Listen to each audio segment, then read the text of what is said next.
J'aimerais qu'on puisse tourner ensemble dans la parole de Dieu ce matin. J'aimerais qu'on puisse lire le psaume 46, le verset 2 à 8. Le psaume 46, le verset 2 à 8.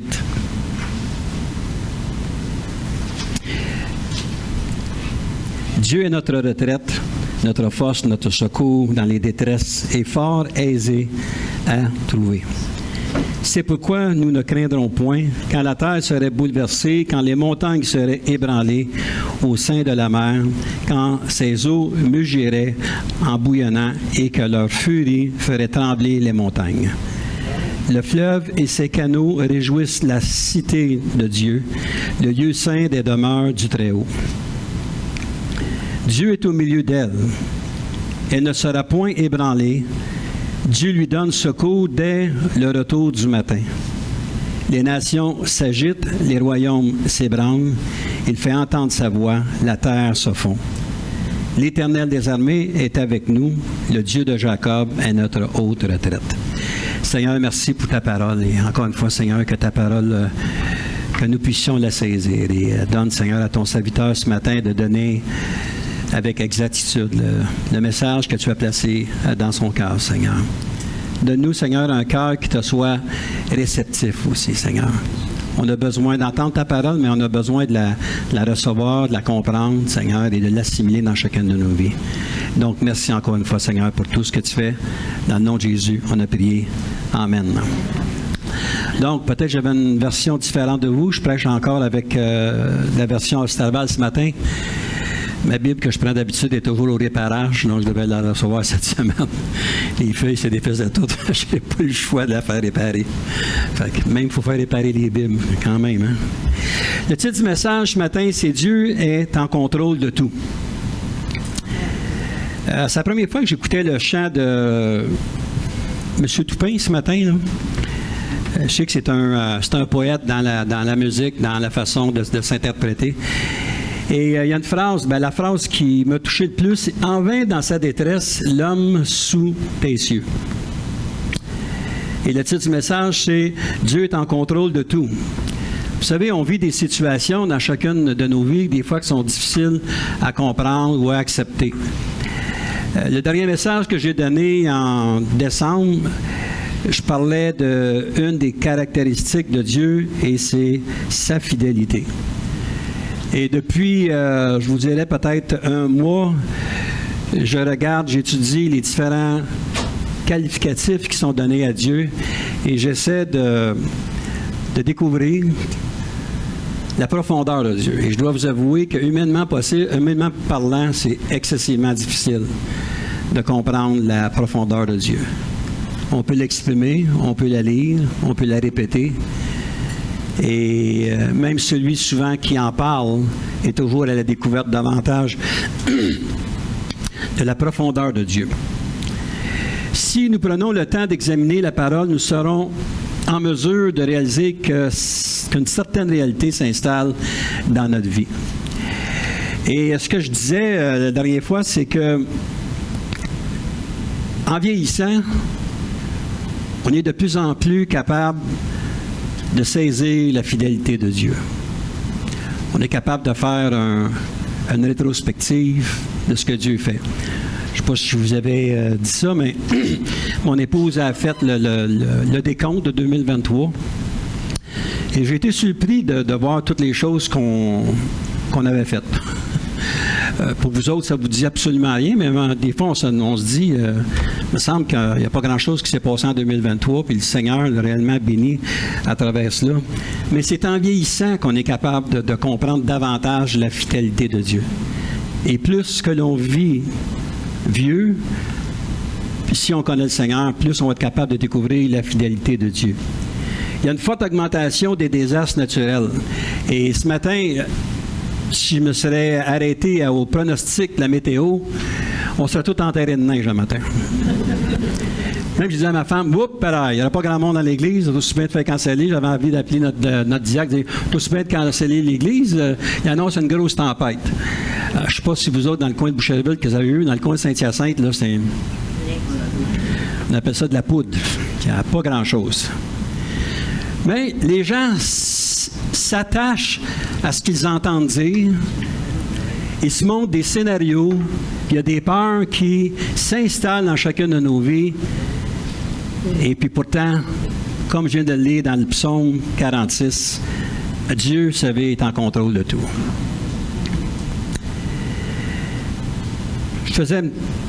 J'écrivais quelques notes cette semaine, catastrophe naturelle.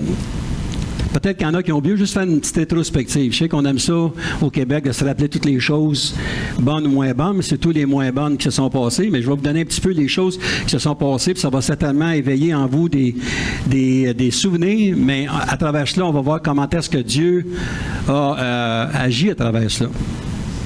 En 1998, il y avait quoi de verglas? Moi, j'étais béni, j'étais pasteur à Vancouver. Et puis je revoyais ça tous les soirs, là, les nouvelles. Puis je voyais comment est-ce que la majorité une grosse partie du Québec était sous la noirceur, pas d'électricité.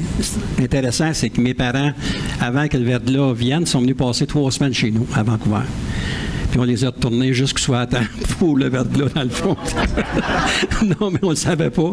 Personne ne le savait, mais ils sont rentrés dans le verglas et ont été obligés de vivre dans un petit garage, 12 par 12 pendant des mois, je pense, parce qu'il n'y avait pas d'électricité.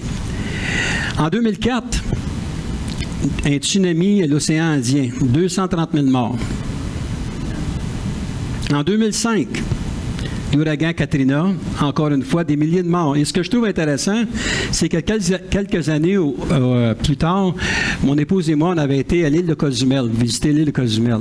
Et on avait fait du snorkeling, comme on appelle, je ne sais pas c'est quoi en français, la plongée sous-marine. Et puis, le quai qui était à Cozumel, à cause de Katrina, était rendu complètement dans le fond de la mer, près de la rive. Et on était capable de voir, et on dit ça, c'est le résultat de Katrina. Donc, le quai était là-bas. 2010, ça va certainement vous rappeler bien des souvenirs. Moi, ça m'en rappelle beaucoup. Gros tremblement de terre à Haïti, 220 000 morts. Et cette année-là, c'est l'année que j'ai été à Haïti avec un groupe d'Edmundston pour aider le frère Charbonneau, il était une vingtaine, qui avait été là-bas. Ce qui avait été triste à travers cela, je me souviens, le bras droit de Michel Charbonneau avait été tué dans ce tremblement de terre-là. Et nous, quand on avait été une dizaine de mois plus tard, bien, c'était pas mieux qu'au tremblement. Il y avait des corps encore qui étaient là, qui givraient sous les décombres, et c'était réellement un fiasco total. Mais ça nous aide à nous rappeler que la forteresse que Michel est en train de bâtir, la forteresse a resté debout. Et puis le Seigneur a béni quand même à travers cela. 2011, un autre tsunami au Japon, 20 000 morts. Et faites-vous-en pas, j'achève dans ma liste. On va aller dans la parole de Dieu. Mais juste pour nous aider à comprendre qu'à travers les exemples qu'on a dans la vie, on est quand même rendu en 2024. On a passé à travers toutes ces choses-là. Que dire des pertes causées par les feux de forêt? C'est pire que pire. Et aujourd'hui, en s'en venant, j'aime écouter quelques petites nouvelles, puis ils disent « Ah, ça va être pire ». Ils parlent d'inflation, ils parlent de ci, ils parlent de ça. Donc, c'est sûr et certain que ceux qui ne connaissent pas l'avenir par rapport à ce que la parole de Dieu nous donne vont vivre dans la détresse, vont vivre dans l'anxiété, ils vont vivre dans l'inquiétude. La pauvreté est à nouveau très élevée. Les banques alimentaires manquent de fonds. Je ne me souviens pas quelle banque alimentaire à Montréal qui ont doublé. On parle de dizaines de milliers de personnes. Ils ont doublé encore cette année. Les gens ont de plus en plus de difficultés à se nourrir proprement dit. Et ça, ce ne sont quelques désastres qui ont frappé le monde. Pourtant, tout cela a été annoncé par le Seigneur Jésus. Et si on regarde dans Matthieu 24 et Matthieu 25, 2 chapitres de Matthieu que je vais prêcher là-dessus dans les prochains mois qui s'en viennent.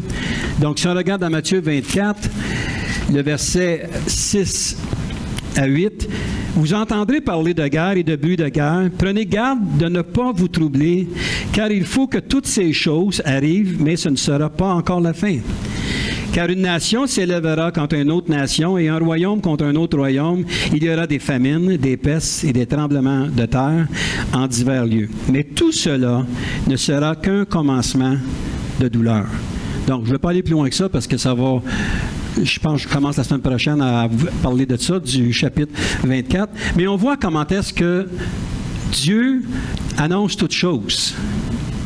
Et que ceux qui n'ont aucune référence biblique, comment ces gens-là peuvent être exaspérés et découragés.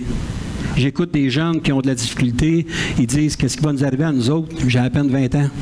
Qu'est-ce qui va se passer? » Bien écoute, la seule chose que je peux leur dire, si Dieu a pris soin de moi quand j'avais 20 ans, 21 ans, pour m'emmener à aujourd'hui, je vais avoir ma fête dans pas grand temps, vieillir encore d'une année, bien, il va faire la même chose avec chacun de vous autres.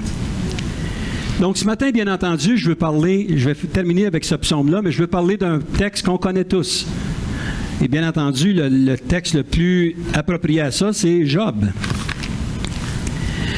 Job qui était un homme qui a été marqué, mais il y a des choses qu'en lisant puis en cherchant ce que le Seigneur veut nous montrer à travers certaines épreuves que l'on vit, qu'est-ce qu'il veut nous enseigner, que souvent c'est rattaché un peu de la façon que nous allons agir ou réagir par rapport à une situation. Donc, Job, le verset 1 à 5, on va le lire. « Il y avait dans le pays d'Uz un homme dont le nom était Job, et cet homme était intègre, droit, craignant Dieu et se détournant du mal. Il lui naquit 7 fils et 3 filles. Il possédait 7000 brebis, 3000 chameaux, 5 champs paires de bœufs, 500 ânesses et un très grand nombre de serviteurs. Et cet homme était le plus grand des enfants de l'Orient. » Verset 4. « Et ses fils allaient les uns chez les autres et se donnaient un repas, chacun à leur jour. Ils envoyaient convier leurs 3 sœurs à manger et à boire avec eux. » Et au verset 5, « Et quand le sec des jours de festin était achevé, Job envoya chercher ses fils pour les purifier, et se levant de bon matin, il offrait un holocauste pour chacun d'eux. Car Job disait, « Peut-être mes fils ont-ils péché, et ont-ils renié Dieu dans leur cœur? » Ainsi faisait Job toujours. Qui c'est qui ne rêverait pas d'avoir un papa comme Job? J'aurais aimé ça avoir mon père qui s'appelle Job, mais mon père s'appelait Émile. C'est pas été la même situation dans la vie, puis disons qu'on n'a pas été élevé dans le même précepte. Mon père n'a jamais il a connu le Seigneur, mais sur son lit de mort à la fin de sa vie. Mais il y a des choses qu'il faut comprendre ici. Premièrement, au verset 1, Job était quelqu'un qui n'était pas sans péché, mais sa démarche avec Dieu était sans faille, car il craignait Dieu. Et ça peut s'adapter à chacun de nous.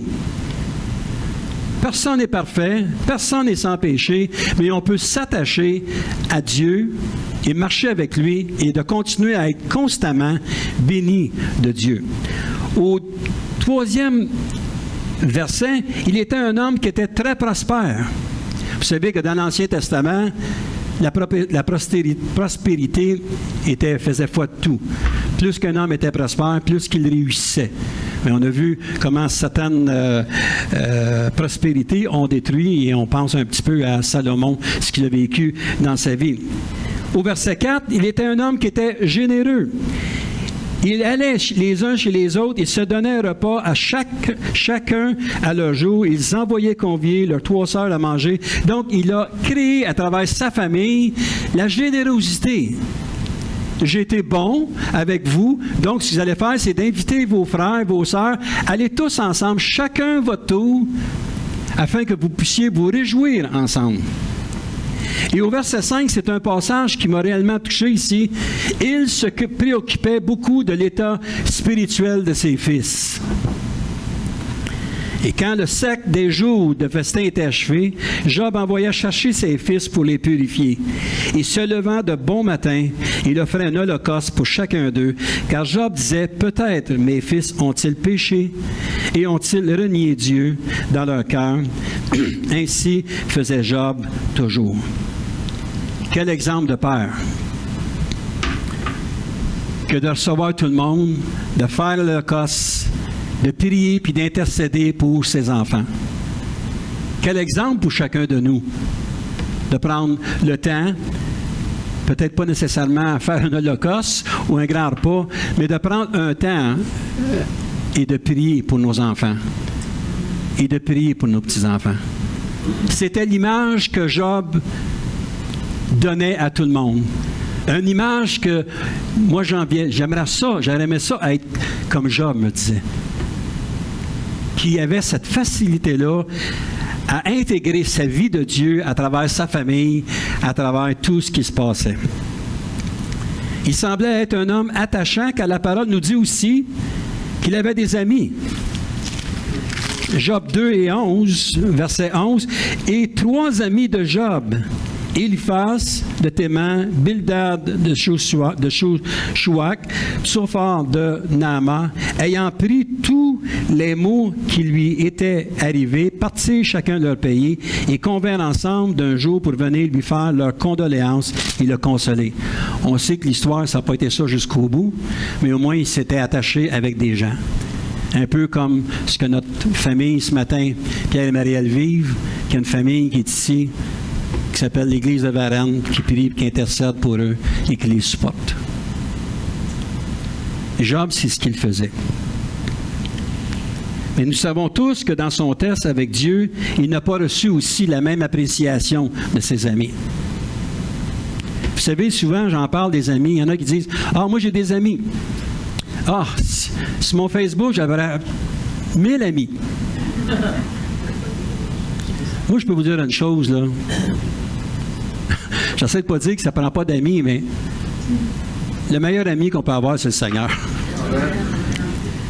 Et par expérience, certainement, si vous pourriez parler ce matin, vous pourriez dire que souvent nos amis, ce sont ceux qui nous frappent dans le dos les premiers. Mais Job, ce qu'il a fait, c'est tout simplement, il s'est donné. Mais son cœur était attaché à Dieu et sa facilité à pardonner lui apporta de grandes bénédictions. Et c'est là-dessus que j'ai commencé à regarder la bonté de Dieu. Et comment Dieu répond à ses enfants et quels sont aussi les préceptes que ses enfants doivent appliquer dans leur vie. Tournez avec moi dans Job 42, le verset 6 à 11. Ici, Job dit à la fin de ses tests, « C'est pourquoi je me condamne et je me répands sur la poussière et sur la cendre.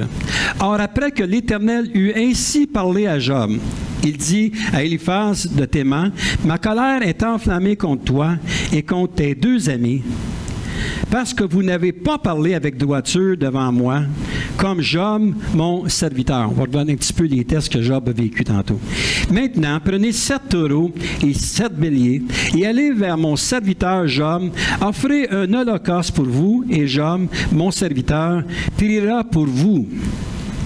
Et par égard pour lui, je ne vous traiterai pas selon votre folie, car vous n'avez pas parlé avec droiture devant moi comme mon serviteur Job. » Donc, et au verset 9, « Et Éliphaz de Théman, Bildad de Chouach et Tsophar de Naama allèrent et firent comme leur avait dit l'Éternel. L'Éternel eut égard à Job. » Écoutez bien ça ici. « Et l'Éternel rétablit Job dans ses biens quand il eut prié pour ses amis. » Comment on peut faire pour être restauré dans notre vie?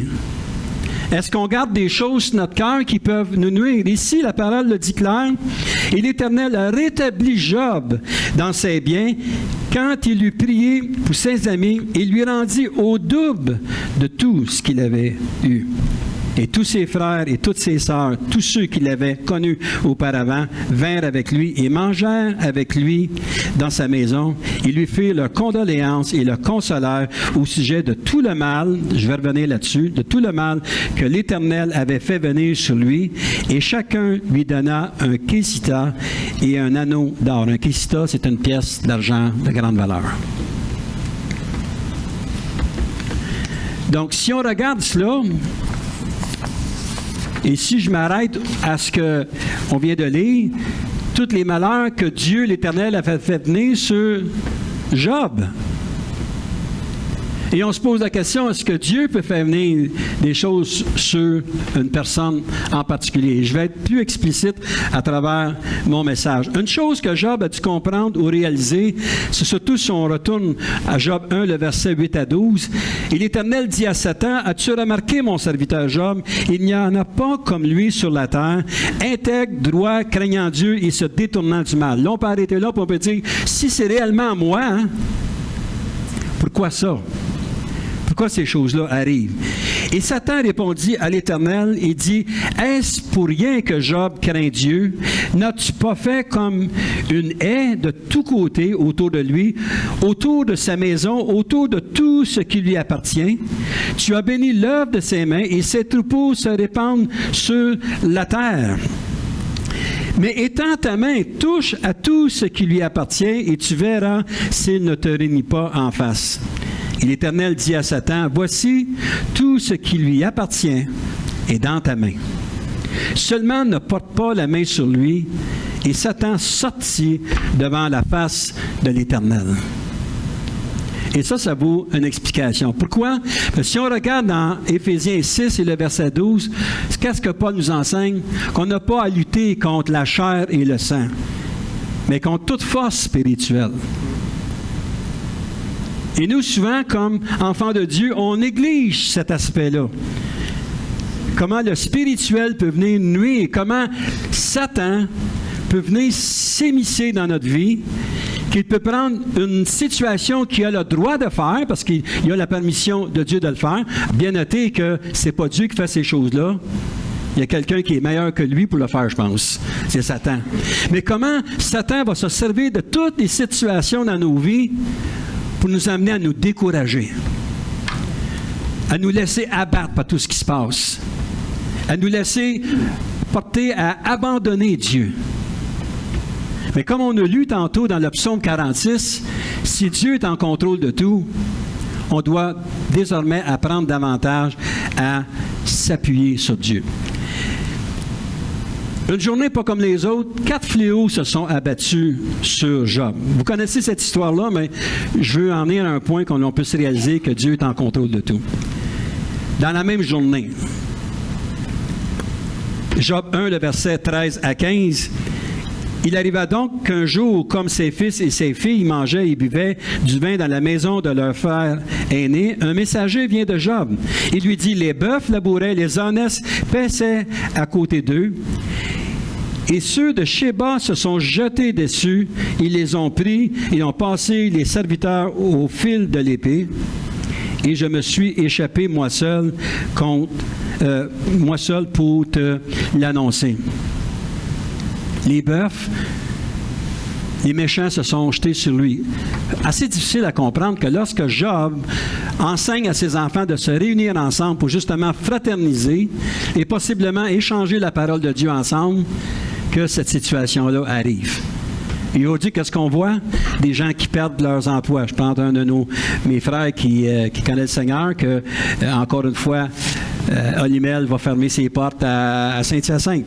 Je pense à tous les travailleurs qui sont dans la Beauce où Olimel ferme encore. Il y a des gens où on peut dire, « Ah, ça prospère, mais il y a des gens quelque part qui souffrent. »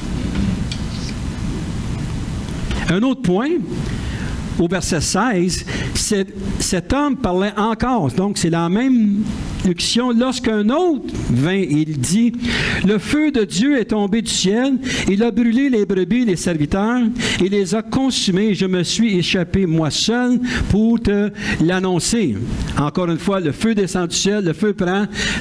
Ces gens-là ont tous perdu leur ferme, leurs animaux. Donc, la richesse de Job commençait à se dissiper un petit peu à la fois. Au verset 17, cet homme parlait encore, donc on est encore dans la même journée, lorsqu'un autre vint et dit, « Des Chaldéens ont fait 3 bandes et ont fondu sur les chameaux et les ont pris, et ils ont passé les serviteurs au fil de l'épée, et je me suis échappé moi seul, encore une fois, pour te l'annoncer. » Les migrants ont détruit les chameaux et les serviteurs. Une autre calamité. Humainement parlant, j'aurais dit, assez, c'est assez, Seigneur. Mais au verset 17-18, encore une fois, on voit la même chose. Et si on va au verset 18, cet homme parlait encore lorsqu'un autre vint et dit, « Tes fils et tes filles mangeaient et buvaient du vin dans la maison de leur frère aîné. Et voici un grand vent est venu de l'autre côté du désert et a donné contre les 4 coins de la maison. Elle est tombée sur les jeunes gens. Ils sont morts et je me suis échappé moi seul pour te l'annoncer. » 4 calamités en l'espace d'une journée. Un homme qui marche intègre face à Dieu. Un homme qui est un exemple pour plusieurs d'entre nous. On a intérêt à imiter ce que Job faisait, d'être intègre, de prêcher à ses enfants, de les tenir, de susciter aussi des façons d'être capable de fraterniser en temps. Donc, des brigands et des choses venant de Dieu, les Sabéens, les Chaldéens, mais le feu et le vent, je ne sais pas quoi en penser. Ce n'est pas les hommes qui ont fait ça. C'est la nature de Dieu qui a fait cela. Mais pourquoi? Restez avec moi, on va aller plus en détail, voir comment est-ce que Dieu peut permettre des situations dans nos vies pour justement ramener son peuple à lui.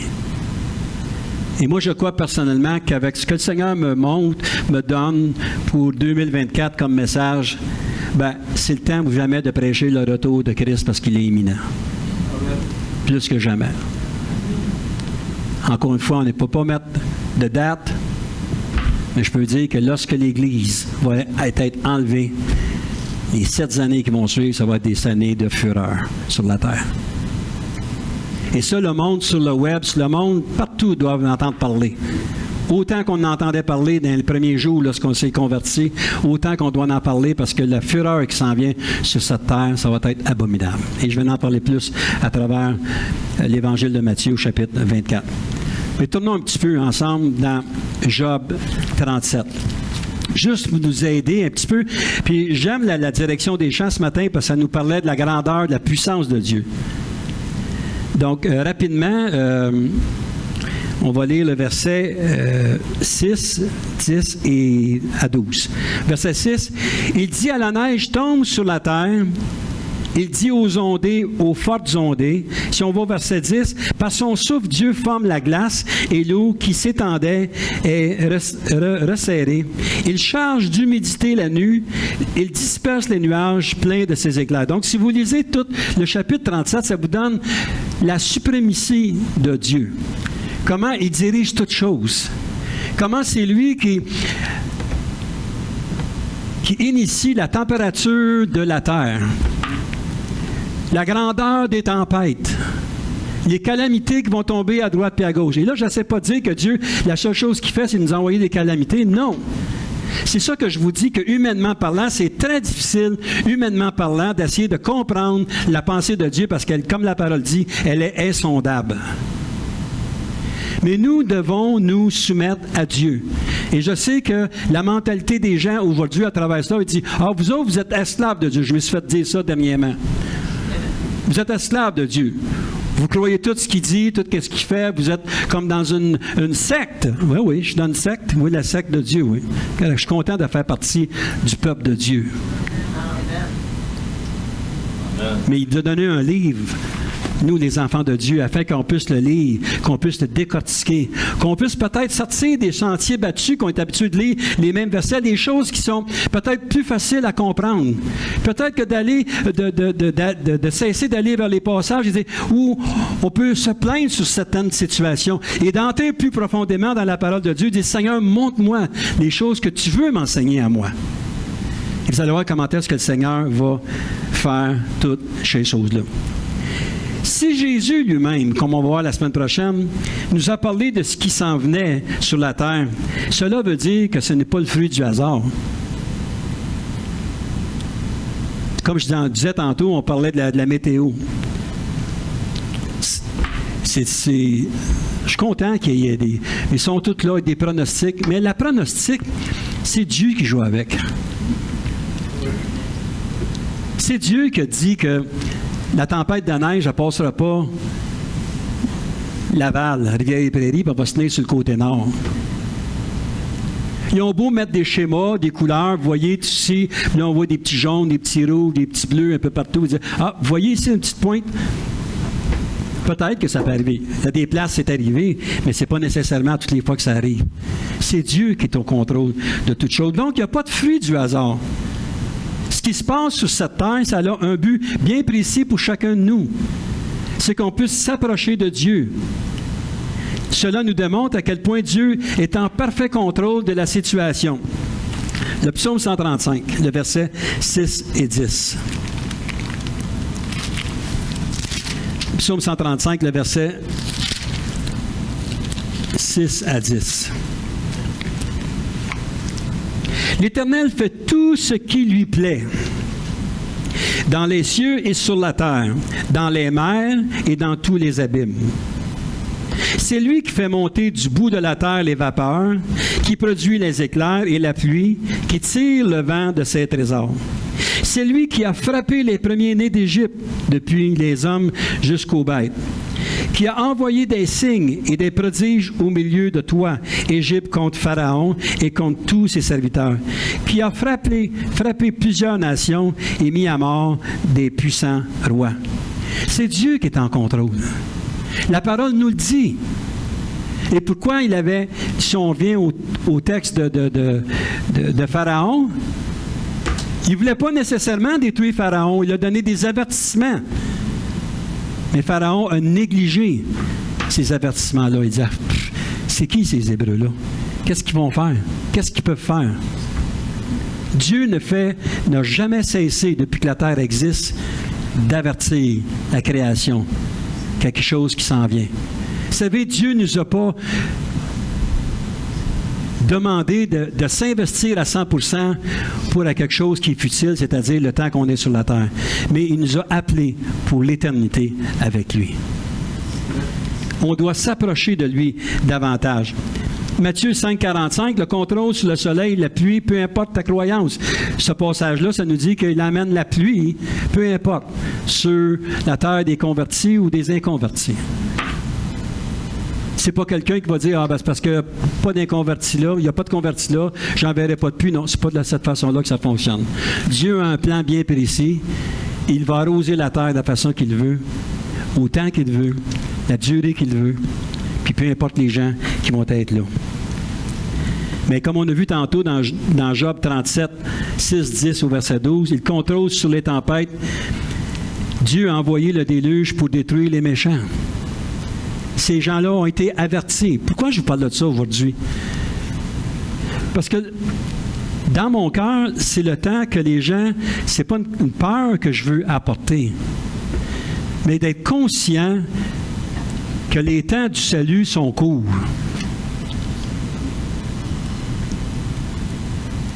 Ceux qui négligent un si grand salut, tantôt, vont payer le prix. On se doit de venir à la conversion, on se doit d'accepter Jésus. Il y en a qui disent, moi je ne comprends pas. Quand j'ai donné mon cœur à Jésus, je ne comprenais pas. Ça m'a pris plusieurs mois, plusieurs années avant de tout comprendre. Puis je peux vous dire sincèrement que 40 ans plus tard, je ne comprends pas tout. Je découvre encore même aujourd'hui. C'est comme si le Seigneur va dire, on va t'en donner un petit peu plus à comprendre. Ce qui nous force à aller dans la parole de Dieu. Dans Nombre 16, 32, la terre s'ouvrit et elle engloutit les hommes et leurs dieux. Il y a eu Sodome et Gomorrhe. La même chose, une ville qui était corrompue. Et selon ce que les gens disent, avec ce que le Québec porte comme exemple dans le monde, on est le numéro 1 dans les pires choses mondiales à l'heure actuelle. Frères et sœurs, on n'est pas mieux que Sodome et Gomorrhe. Tout est permis. Tout est permis. Ils vont tolérer toutes choses. Dans 2 Samuel 24, le verset 15, il a envoyé la peste, puis 70 000 personnes sont mortes. Il a mis il a mis Jonas sur ce bateau-là, mais sachant que Jonas, lui, il était pour désobéir, il a permis qu'un grand poisson, il a permis qu'une tempête qui se monte, afin que Jonas soit jeté dans le fleuve, dans la mer, et que ce grand poisson-là puisse le saisir 3 jours à l'intérieur d'un grand poisson. Pourquoi? Pour qu'il soit rejeté, remis sur la terre ferme, pour qu'il y ait un réveil à Ninive. C'est ça la puissance de Dieu. Et nous, humainement parlant, on se bat souvent avec cette idéologie-là que si on est enfant de Dieu, tout nous est permis, on a droit accès à tout, on peut demander tout ce qu'on veut, on peut savoir tout ce qu'on veut. Dieu va donner à tout le monde, selon sa richesse, comme ça dit, avec gloire. Mais il connaît très bien notre cœur, Il sait très bien comment est-ce qu'on va agir. Tournez avec moi dans le prophète Amos. Amos, au 4e chapitre, le verset 6 à 13. Ça va nous donner une bonne description de qui est Dieu. Amos 4, le verset 6. Et moi, je vous ai rendu les dents nettes dans toutes vos villes, c'est-à-dire qu'il y a tout rasé au complet, et j'ai fait manquer le pain dans toutes vos demeures, et vous n'êtes pas revenus à moi, dit l'Éternel. Je vous ai aussi refusé la pluie. Quand il restait encore 3 mois jusqu'à la moisson, j'ai fait pleuvoir sur une ville et je n'ai pas fait pleuvoir sur une autre ville. Un champ reçut la pluie, un autre champ sur lequel il n'y a point plu à sécher. 2 et 3 villes sont allées vers une autre ville pour boire de l'eau. Ils n'ont pas été désaltérés et vous n'êtes pas revenus à moi, dit l'Éternel. Je vous ai frappé par la rouille et par la pourriture des blés, vos jardins en grand nombre, vos vignes, vos figuiers et vos oliviers ont été dévorés par la sauterelle et vous n'êtes pas revenus à moi, dit l'Éternel.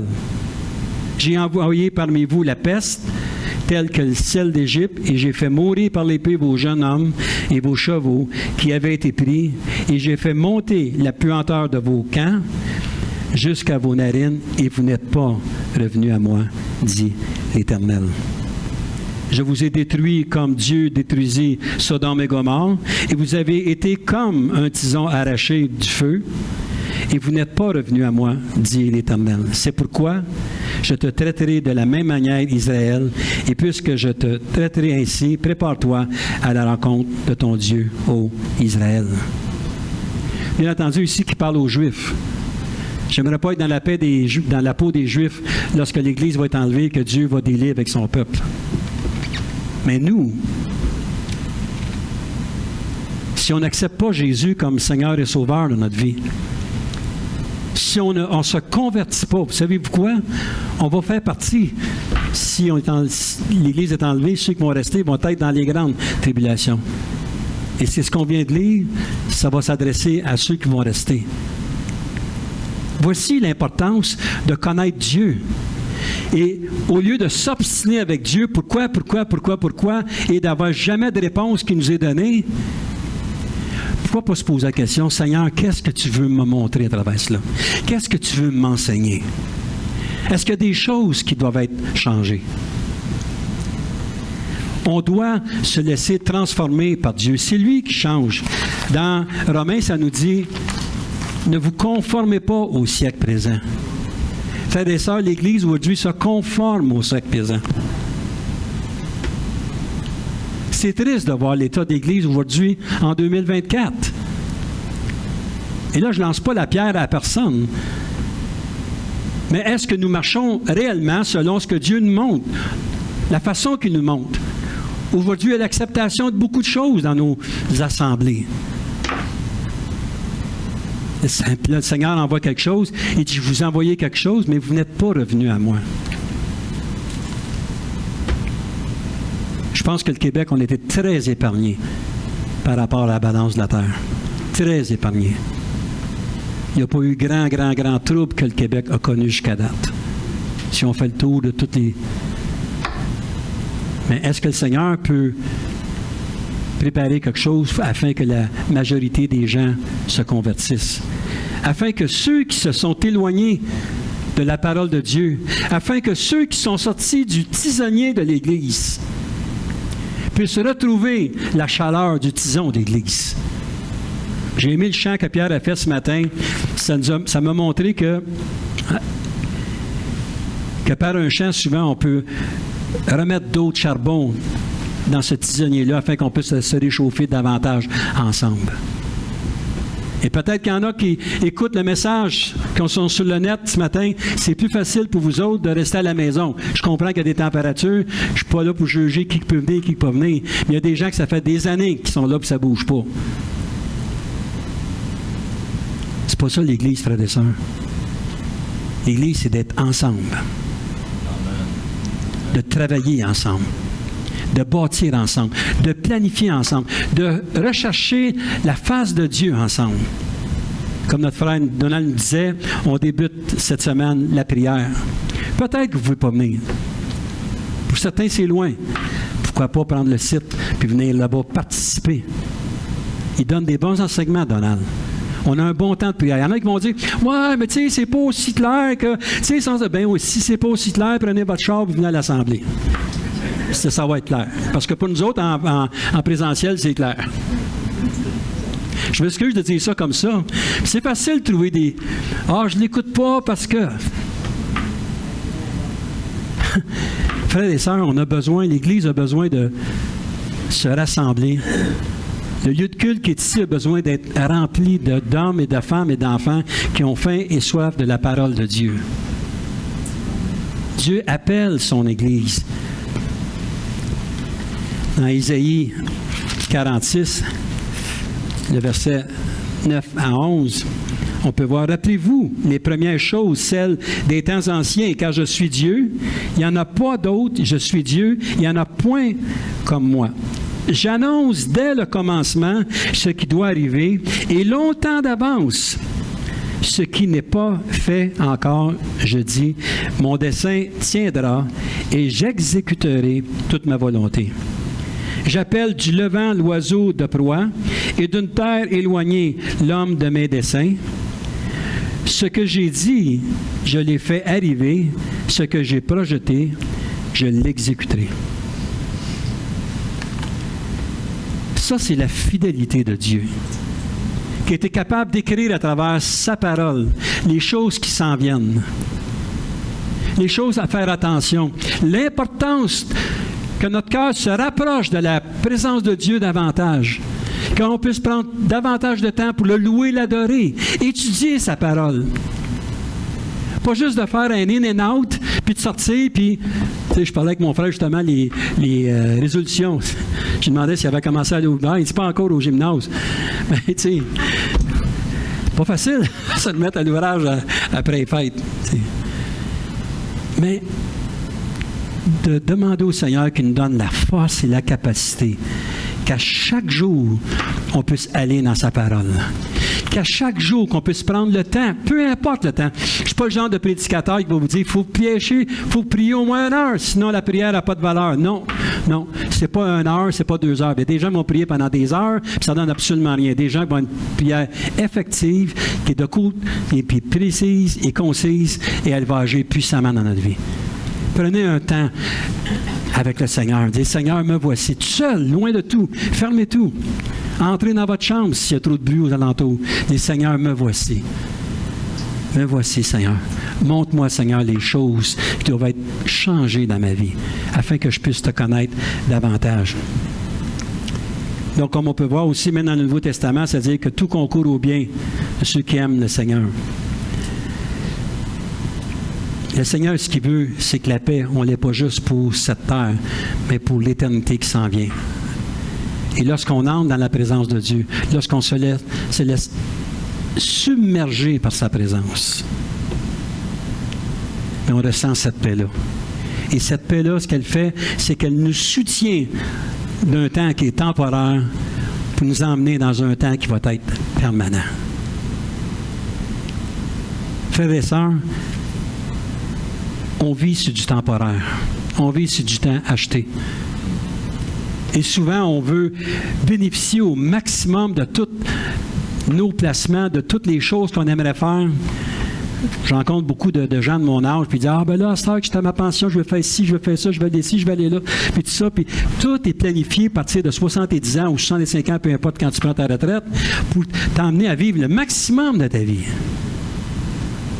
Mais ce matin, j'ai une vie qui est encore bien plus grande que ça. C'est la vie éternelle que nous offre le Seigneur. Et ça, on fait ça comment? En s'appuyant sur le Seigneur, en l'acceptant, en acceptant Jésus comme Sauveur et Seigneur de notre vie. D'accepter qu'il est mort sur la croix pour nous. Pas d'attendre à Pâques. Aujourd'hui, c'est le salut. On a tous besoin du salut. Donc, en conclusion, pourquoi toutes ces situations qui nous arrivent dans la vie, premièrement, nous amener à la repentance de nos péchés. Moi, c'est de la façon que je le vois. En tout cas, c'est la façon que le Seigneur me le montre. Que des fois, il m'arrive des situations dans la vie. Et puis quand j'ai réfléchi à ça, Seigneur, tu m'as emmené telle et telle situation parce que peut-être j'étais sur une mauvaise voie. Merci, Seigneur, pour cette situation-là. Ah non, pasteur, tu es sadique. Je ne suis pas sadique. Le Seigneur ne nous donnera rien pour nous faire périr.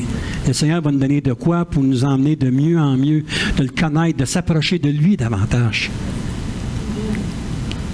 Aujourd'hui, on vit dans un monde, l'enfant roi.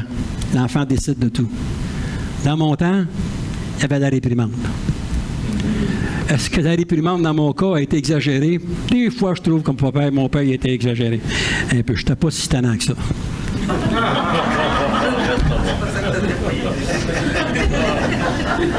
Non, arrêtez de rire, c'est sérieux. Si vous continuez, c'est ça. On aurait dû le donner, on l'a fait effacer aussi. Mais ce que je veux dire, le Seigneur, des fois, va permettre qu'on ait des petites tapes sur les doigts pour justement nous aider à réfléchir. C'est ce que je veux dire. Nous rappeler que les bontés de Dieu se renouvellent à chaque matin. J'en ai parlé il y a 2 semaines, Lamentation 3. Pas chaque année, à chaque matin. Il nous a bénis. Ça a été difficile. On a vu ici comment Job a pu vivre une journée épouvantable dans sa vie, mais comment les bontés de l'Éternel se sont renouvelées dans son cas, dans Job 42. J'avais entendu parler de toi, mais maintenant mes yeux t'ont vu. Le Seigneur, ce qu'il veut, c'est que nos yeux le voient. Nous, on est attachés à la rétribution qu'on est capable de toucher. Bénis-moi, Seigneur. Donne-moi un gros salaire, Seigneur. Donne-moi ci, donne-moi ça. Le Seigneur n'est pas contre ça. Le Seigneur veut que nos yeux spirituels s'ouvrent davantage afin qu'on puisse discerner le message qu'il a pour chacun de nous. 3e point, nous aider aussi à se souvenir de notre commission sur la terre. Aller et annoncer l'Évangile. C'est notre commission. Ouais, ben tu sais, on a tout essayé. Ben oui, on a tout essayé. C'est le même langage que je tiens des fois. Il me semble qu'on a tout essayé. Mais il y en a d'autres, il faut qu'ils soient sauvés. Le Seigneur n'a pas terminé son œuvre. Et c'est le but de l'Église d'être capable d'avancer. Et si on enlève nos yeux sur la grande commission que Christ nous a demandée, bien on perd toute forme de vouloir vivre parce qu'il n'y a pas d'idéal. On fait quoi? C'est pour ça qu'aujourd'hui, il y a plusieurs personnes qui s'éloignent des lieux de culte, des églises, qui tentent de blâmer un tel ou une expérience vécue. Non? Mettez en arrière les choses qui se sont passées et mettons nos yeux sur ce que le Seigneur nous demande. Se souvenez aussi de la présence de Dieu et de sa promesse. L'Apocalypse 21, et ça c'est à la fin du livre. Le verset 3 et 4. « Et j'ai entendu une grande voix du ciel qui disait, « Voici le tabernacle de Dieu avec les hommes. Il habitera avec eux. Ils seront son peuple. Et Dieu sera lui-même avec eux. Il sera leur Dieu. Et Dieu essuiera toute larme de leurs yeux. Et la mort ne sera plus. Il n'y aura plus ni deuil, ni cri, ni travail, car les premières choses sont passées. » Et nous, on va s'asseoir avec le Seigneur dans sa présence pour l'éternité. C'est ça le but de l'Église. Pas d'autre chose de s'approcher de Dieu. Et en terminant, nous devons apprendre à s'appuyer sur lui. Un peu ce que Job a fait dans Job 13, le verset 15 et Job 42, 5 et 6. J'avais entendu parler de Dieu, mais maintenant mes yeux l'ont vu. Donc, Dieu est pour nous un refuge et un appui, un secours qui ne manque jamais dans la détresse. C'est pourquoi nous sommes sans crainte quand la terre est bouleversée et que les montagnes chancellent au cœur des mers. Amen. Prions le Seigneur. Merci Seigneur pour ta présence. Merci Seigneur pour ta parole. Et encore une fois, Seigneur, que ta parole puisse maintenant parler à chacun de nous, parler à nos cœurs. Et que l'on puisse faire une rétrospective, Seigneur, de qui nous sommes, ce que nous faisons, Seigneur, et le pourquoi, ce à quoi tu nous appelles. Et Seigneur, je te prie, premièrement, pour moi personnellement, et pour chacun de mes frères et sœurs qui sont ici, Seigneur, que tu puisses renouveler, Seigneur, ce niveau de foi en eux, Seigneur. Que tu puisses les ressourcer, Seigneur. Que tu puisses les fortifier, Seigneur. Que tu puisses leur donner, Seigneur, une vision, Seigneur, sur les choses qui viennent de toi. Et encore une fois, merci, Seigneur. Merci parce que ta parole est claire, que jamais tu vas nous abandonner. Et Seigneur, encore une fois, Seigneur, on se soumet à ton plan parfait, Seigneur, qui a pour seul et unique but de nous emmener avec toi pour l'éternité dans ta présence. Et c'est dans ton nom, Jésus, on t'a prié. Et tout ton peuple t'a dit Amen et Amen. Seigneur, bénisse et passe une belle semaine. Amen.